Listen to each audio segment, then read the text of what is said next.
Дәресләр тәмамлангач кулларына көрәк алып, беренче мәктәп укучылары кар көрәргә чыга. Ялгыз яшәүчеләр, физик мөмкинлекләре чиклеләргә махсус хәрби операциядә катнашучыларның гаиләләренә ярдәм итәләр. Йорт тирәләрен чистартып, физик эш белән бергә яхшы гамәл дә кылалар. Көчле кар буран Иске Зәйдә яшәүче Екатерина һәм Сергей Гаделшиннарның йортын түбәсенә кадәр күмеп киткән. Өлкәннәрнең үзләренә йортка керү өчен сукмак салу да бик кыен. Неожиданно, конечно, радостно, конечно, приятно. Большая помощь от ребятишек. Ярты сәгать эчендә йорт тирәсен чистартып та куйдылар. Укучылар яхшы гамәл кылудан күңелләре күтәрелеп, ярдәм итүдән җан рәхәтлеге алалар. Без әбигә ярдәм итәбез, кар чистартырга монда килдек.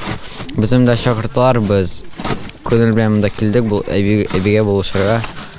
Әби үзе берүзне анарга алыр. Эш тәмамлангач, Екатерина әби укучыларны тәмле конфетлар белән сыйлады. Адилә Борханова, Юлия Казамарова, Зәй хәбәрләре.